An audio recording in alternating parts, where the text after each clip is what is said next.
and welcome to Getting to Good Enough, a podcast to help you let go of perfectionism so you can do more of what you love. I'm Shannon Wilkinson, a life coach in Portland, Oregon. I'm a recovering perfectionist who's getting better at good enough. And I'm Janine Adams, a certified professional organizer in St. Louis, Missouri, and I'm lucky enough to be naturally good at good enough. And today we're talking about what's wrong with perfectionism anyway.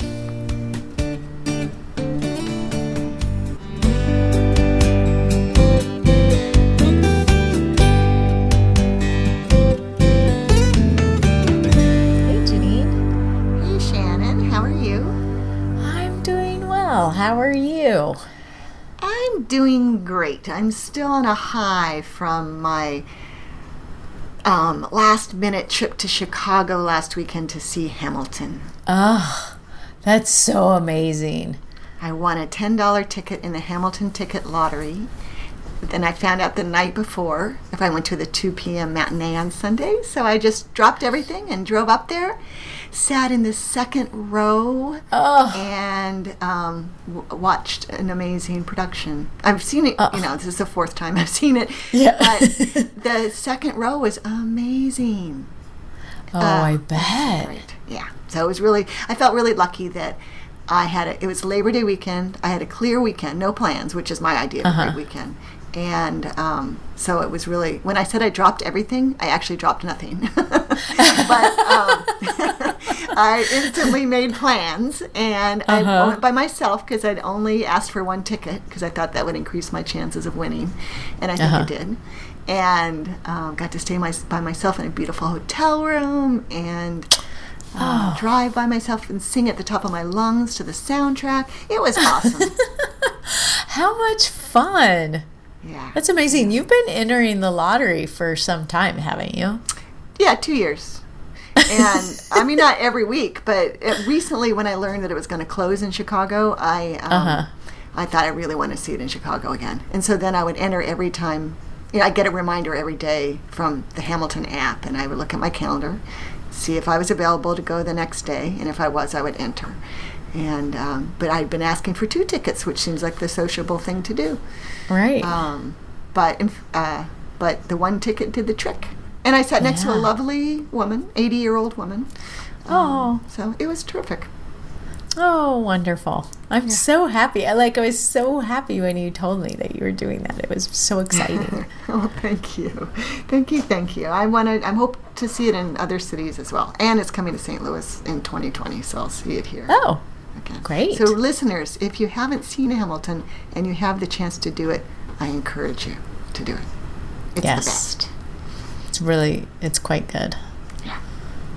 Yeah, sorry. Ooh, that was just like a long tangent, wasn't it? We hadn't even talked about it. Because we're in text. Right. Yeah, so listeners get to have a little bit of experience of us catching up, too. Right.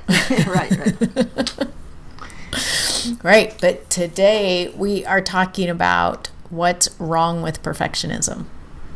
Yeah, why are we encouraging people to let go of perfectionism? Yeah. And, we've touched on a working definition of perfectionism a number of times, but I think it bears repeating. And one way we've been talking about it is that it's when you put more time into something than it merits. You spend more time than something really deserves or needs, I guess. I don't know. How would you describe that better? I think I like deserves. I think that's what happens. Or if you get to good enough, but that perfectionism makes you want to make it perfect, the time you spent to go from 80 to 100% often does not bring dividends. Right. Yeah. There's sort of a way that the effort for that last percentage, whether it's 20% or 5% or whatever, to go from good enough to try to get it to perfect, that there's an outsized effort required to try to do that. Right. Which is often not successful. Yeah. Right, right. And I guess maybe it's kind of like that slot machine. We talk about like variable schedules of reinforcement in dog training. If you are somebody who's always striving and you do actually get to that 100% once or twice, you think you need to do it every time, or you can do it every time. And in fact, that's probably not a way to be happy. Yeah. For whatever reason, it sort of made me flash back on what I think of like the peak of my physical fitness. Like I still remember this week, and I had gone to a yoga class and I can never remember if it's side crow or side crane, but it's a hand balance pose. Oh, crow. Crow. Yeah. So it's a hand balance pose, and then you have both knees up on one of your elbows. Wow. You could do that? Yeah, I did that, and I didn't fall out of it. I held it, and then I gracefully came out of the pose. And then later that week, I was in the middle of marathon training, and I did a 20-mile run where I did the entire run with my heart rate not going above 100, and I think my average heart rate was like 130 beats per minute, and my pace was like a 9:30 average pace, 9-minute 30-second average pace, which was faster than I had planned to do the run, and that always sort of, that week sort of stands out as sort of the apex of my training, as like, that's a perfect week. But you know, the thing is that I hit those two things, but that was just a small part of all of the training. And it has been frustrating to me that I haven't been there since, and also I'm not the person I was then. Right. Well, right. And also, while you were marathon training, you had some physical challenges that led to that, and you didn't give up on the marathon training, but you certainly didn't get to experience those perfect weeks that much. Well, and that was, I mean, so I ran 4 marathons. I've been doing yoga off and on for 30 years. And I have those two things to point to. So that just goes to show you like how many training runs I did that did not necessarily feel perfect. You know, how many weeks of training that didn't feel perfect. And so if that was an awesome experience to have, but if that's what I was striving for every week, that would be, I would feel awful all the time. Well, and I have, but you have felt awful, or you have strived? Both. And felt bad for not reaching it, and I think that's the real problem with perfectionism. Right. Are the emotions that go along with not being able to achieve what you think of as perfection. Right. I just pulled up this great article that we saw, a listener shared with us, and I'm blanking on who it was, but we'll provide a link to it. But there's 2 sentences that I'm going to read that completely backs up what you just said. It says, being perfect every once in a while and internalizing it as an ongoing expectation is a surefire way to lose motivation, experience anxiety, and burnout. Setting perfect as an ongoing bar rarely leads to your best performance, and certainly not to your best life. Oh, it's so true. That sort of gives me shivers a little bit. Yeah, me too. It's just, you think about, well, I was about to say, there are athletes who certainly have obviously strived for perfection and achieve it, like Simone Biles or Michael Phelps. Of course, not every single race and not every single routine. And they're probably benefiting from it. But I wonder if they had it to do over again, if they would have wanted to spend those tens of thousands of hours in training. I wonder. I don't know. Right. Well, but also you've named to people out of, even if we just take those particular disciplines and not like Olympic athletes as a whole, out of thousands of people who participate in those things, right. And so, I think there's a way. I've been reading a book called The Talent Code, and the subtitle is Greatness Isn't Born, It's Learned, or something like that. And it talks about deep practice and how that can help you achieve more. And it just makes me think, like, they're in deep practice, and the author of this book has discovered that in these sort of hotbeds of where there are a lot of people who are exceptionally good at something, that these people, while they are dedicating their lives to it, they're actually only in deep practice like 3 to 5 hours a day, when this is what they do, as this is the thing that they spend their life doing. Every waking moment, they think. Yeah. And so, and these are people that can, do a routine or swim a race or whatever and actually achieve perfection, but they can't do it every time. And they have this high level of dedication to it. But it's just interesting how, we as mere mortals think that we should be doing that in everything. Right. Yeah, that is part of the problem too, isn't it? If somebody feels that they should strive for perfect in everything they do, then they're just living a life of disappointment. Probably. Right. Well, and I think this harkens back a little bit to the conversation we had in a recent episode. Maybe you'll remember which one. I think it was the labels episode, where we were talking about how you don't consider yourself a perfectionist, even though it's not unusual for you to find yourself sort of stuck by perfectionistic tendencies. And while those things are frustrating, it's not an overriding theme in your life that you're not able to do things as well as you would like to do them. Right. That's interesting. Yeah, I'd forgotten about that. That I was, that I very much enjoy my label of a good enough person, but it doesn't mean I'm always that. Right. Right. And because I have that label, I don't let it bother me that sometimes when I have perfectionistic feelings and I don't live up to them, I'm able to shake it off really easily. As opposed to thinking that it says something about you as a person. Right. Yeah.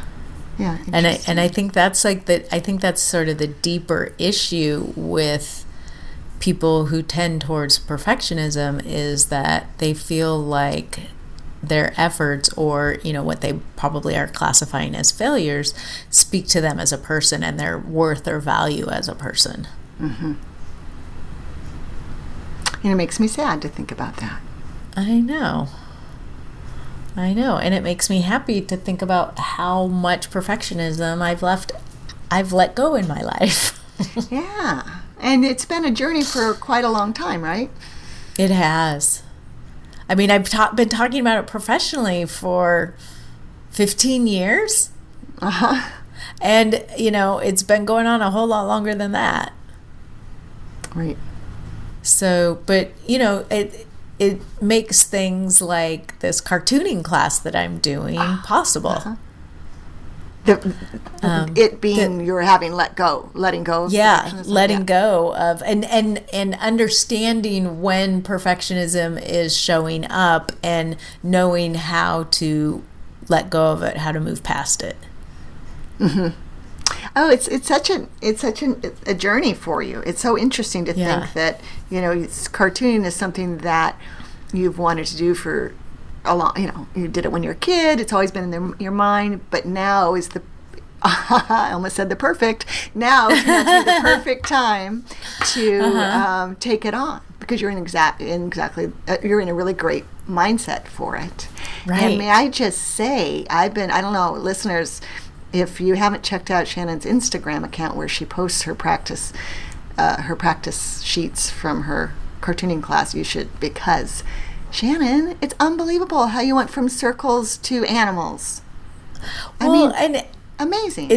I'm amazed by it because I'm just following directions. So the teacher makes a video that shows us how, I'm not inventing these animals. I hope you know that. Yeah, I kind of guessed that, yeah. Yeah. But so, I just follow the video, and we spent a week doing circles, and then this week was animals, and we spent a week, each day was a different animal, and putting circles together to create different animals. And it's astounding to me how you can create these like cute little cartoon animals just with circles. Yeah, I know. When I'm looking at these cute animals of yours, I look and it's like, wow, this is a whole bunch of circles. And what's great is that they had you create that foundation by drawing circles for 15 minutes a day for a week, right? Yep. You became an expert circle drawer. Right. And then you've been learning how to put those together into outrageously cute animals. Well, and what I'll tell you is I became an expert sketchy circle drawer. Like, not learning how to draw perfect circles. Yes. Oh, right. Learning how to do really sketchy, uneven circles with lots of lines. Because a cartoon drawn with a set of perfect circles would not be a cartoon. Yeah, and so one of the animals we did this week was teddy bears, and it was sort of funny because I really didn't have a reference in my head of what teddy bears looked like, and it didn't occur to me to Google them and see what they look like. So I was just sort of following the lesson, and I was sort of having problems with like, wait, how did teddy bears' legs attach? What do their arms do when they're just sitting there? It was sort of an interesting experience. But what I learned on the fifth day, so we have specific lessons on the first 4 days of the week, and then on the fifth day we play, and then we also fill out answer some questions about how the week went for us. And my big takeaway for the week was that the animals that were least least symmetrical were the cutest animals. Like, I did a sheet with I think it had 5 teddy bears on it, which are all created essentially the same way, but they all look a little bit different from one another. And my favorite one was the one that had his eyes were sort of off to the side and a little lopsided, and his ears were a little wonky, but somehow that gave him character and personality that wouldn't have been there if I had drawn perfect circles and had a perfectly symmetrical drawing. Absolutely. Yeah, absolutely. Or even if, I think if you had perfect circles, the drawing would have lost all of its life. But even with your sketchy circles, it was the asymmetry of the features or whatever that made the little guy the cutest. That's excellent. Yeah. I knit teddy bears, right? It's my go-to baby gift, and they're far from perfect. But they are very cute. There's just no way around. No one has. Everybody. I enjoy them. They're like miracles of pattern writing that you can knit a teddy bear. But so I totally get what you're saying. I want us to put in the show notes a picture of that screen of teddy bears. Okay. Oh, okay. Yeah. I think we can do that. People need to see this. It's just. I think it's just great. It's so great. So I love that you're doing it, and I love that part of the reason I think you're doing the cartooning class is these lessons and letting go of perfectionism and so forth, right? Yeah, absolutely. And it's been interesting because I've been seeing perfectionism. That was so hard to say. I've never said it before. I know, it's so weird. It's as if it had never tripped over my tongue before. But seeing people get caught up in it and feeling like they weren't, making the circles right. They weren't making the animals right. And then you look at their drawings and they're awesome. Wow. And So I have an experience. I think I'm experiencing what you've experienced listening to me talk about perfectionism, when you're like, oh, that makes me sad, or oh, you know, and it's like I have this like deep empathy for people who are getting stuck, and I'm thinking, this is cartooning. It's supposed to be fun, like on every level. It's supposed to be fun to do. It's supposed to result in something fun, and it's sad to well, I just have so much empathy for the people that are still getting caught up in that, and getting stuck. Are the people in your class, or do you think that those folks are starting to see the what's wrong with perfectionism in this application? I think they understand what's wrong with it, and I think they're having a hard time understanding that it's okay to not be that way. Like, it's okay to, I mean, there's a difference between like wanting to follow the guidance of the teacher and feeling this intense pressure to get it right. Mm-hmm. Yeah. You know, it's, and I think that's what we're talking about, like the, you know, between the labels and the spending an outsized amount of time towards what you're trying to do. Like, if you're doing sketchy circles, you don't have to spend a lot of time doing sketchy circles. Mm-hmm.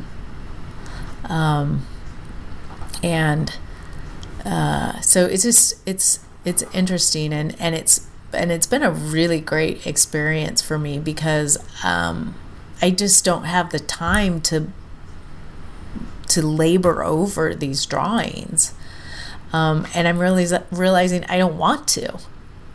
Right, and in fact, would having more perfect drawings in your cartooning class merit that extra time? Yeah, no, and it Probably certainly not. wouldn't make me any happier. Right. I'm very happy with the, you know, yesterday was dogs, and so I drew a bunch of dogs, and actually the first one, I don't know if you remember, there was like a page that had a couple dogs on it and then just one single dog. And the single dog was the very first one I drew, which I drew as I watched the video through once, and then I watched it and paused after each step and did it. Oh, uh-huh. And that's what that one came from, and I love that dog. Oh, yeah, I just pulled it up while we were talking. He's adorable. Yeah. Yeah. Well, maybe I don't know how it works on our website, but the animations of the time lapse that show the ones that I'm drawing on my iPad, so you can see how the circles form into an animal, I think are fun to look at too. I agree. So it may be, I don't know either, but we can see if we can, I would imagine, we can put video, so that's video, right? So yeah. I think. Yeah, it's like a We'll 12-second video, I think. Yeah. We'll try. So We'll try. We'll figure it out. And we can, if it doesn't work, we'll post just a static image with a link to the Instagram post that has it. Right. But yeah, it's cool, and it brings to mind the postcards that I write that have led me to want to do hand lettering, because I'm writing all these postcards for voters, and I try to make them look good, right? Because I'm trying to learn the hand lettering. And then I remind myself they're not supposed to look good. I mean, they shouldn't look too good, because they're a grassroots effort, and it's supposed to be from an individual, and it's from me. So when I make mistakes, which of course I make plenty of mistakes, like, and if I have to scratch out a word or something, I just think, cool, this is making it more imperfect. That is good. Mm-hmm. But it's fun for me to have a project where I'm supposed to be imperfect. Yeah. And at the same time, I think they look quite good. So it works out. That's great.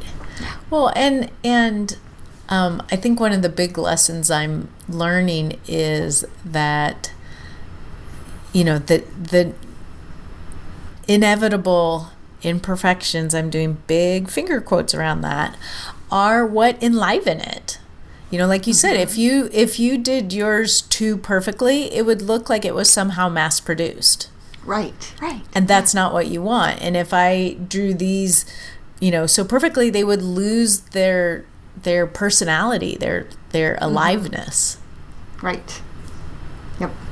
Cool. Which isn't to say that, some don't end up looking better than others, or more like a bear and less like a monkey. Right. But yeah, so it's a great experience it's a very dramatic experience in recognizing that there's a reasonable amount of time to spend on this thing, and spending more time on it doesn't necessarily make it better. Right, that's terrific. Yep. Can I read the closing few sentences from this article that I read from before? Because it's so great. Yes. The article is called The Case for Being Good Enough, and it's written by Brad Stulberg, and it came from Pocket, and I will, as I said, put a link in the show notes. But this last paragraph, it's so great. It's so in line with what we're talking about. It says, good enough is a lot more probable than great. Good enough is a lot less angstful than great. And the reality is that good enough over and over again is precisely how you become great to begin with. Go big or go home, and you often end up home. Go small, steady, and consistent over time, and you end up with something big. I love that. Yeah, I know. I want to meet Brad Stulberg. I know. Yes. We'll have to tag him on Twitter when we publish this episode. But yeah, that is good enough over and over again is precisely how you become great to begin with. Yes, and that makes me want to just say that, we're practically reading the whole thing here, but it's so good. It's such a good piece. But the subhead is, don't aim to be consistently great. Aim to be great at being consistent. Yeah, that's excellent. Yeah. And that's what I'm learning with the cartooning thing. Mm-hmm. And that's what you're learning with your hand lettering, and even when we were talking about your knitting, like you're picking stuff up and you're doing a little bit every day, and you're keeping at it, and you learn as you go, and that's what's important. Right. And I just have to share that I just finished a terrific, a very enjoyable 1,000 piece jigsaw puzzle. And I did it 5 pieces at a time, because I would. It's on the dining room table, and I would eat breakfast and think, okay, I'm going to put in 5 pieces, and then I'm going to go, not spend my day doing jigsaw puzzles, and and that's how I did it until the end. The end went a little more than that, but it's not like I was trying to. It wasn't like I was getting better at doing jigsaw puzzles or anything, but it was little at a time and very enjoyable. That's great. Yeah. Well, and that's an important thing, that if you worked on the jigsaw puzzle until you got frustrated or your eyesight got blurry or whatever, it becomes unpleasant. Right. And I got a little surge of accomplishment every day with it. I did it sometimes more than once a day, but yeah, it was excellent. It was really excellent. That's such a great idea. And I borrowed that from a client, and I returned it and borrowed another one. So I'm about to start another one. So I'm going to try the same technique. Oh, fun. Yeah. It meant that poor Barry was living with a jigsaw puzzle on the end of the dining room table for a few months. Yeah. Well, I was just thinking about that. I'm like, oh, that would be fun. We could do that. And then I thought, no, we have Cleo. Oh, right. That would never work. No, that's true. I guess you could drape something over the top of it. Otherwise, it would just be a game for her, kicking the pieces off of the table. Yeah. It would be. Or you could do it in a room that she wasn't allowed in, if such a thing exists. And I gave Barry props, because I thanked him for it. He did not try to work on the puzzle. And there have been times where he would have just taken over the puzzle, but he didn't. So I appreciated that. That's amazing. It is. I would have found it very difficult to not even surreptitiously, like, stick a piece in here and there. Right. Yeah, I'm not sure if he wasn't interested or if he was being compassionate or both. Yeah. Yep. It's great. Well, I think it's so important to understand, the problem with perfectionism, and why we are on such a quest to help people let go of it, because it just brings so much pleasure to your life when you get to enjoy what you're doing. Right. Yes. Yes. Yeah. Less angst, more fun. That's right. So we want to hear from you. What's your definition of perfectionism? How do you know when you have slipped into that mode? You can leave us a voicemail at 413-424-GTGE. That's 4843. You can leave a comment on social media. We're on Facebook, Instagram, and Twitter, or on our show notes at gettingtogoodenough.com. But for now, this is Shannon Wilkinson in Portland, Oregon. And Janine Adams in St. Louis, Missouri. And we hope that good enough is getting easier for you.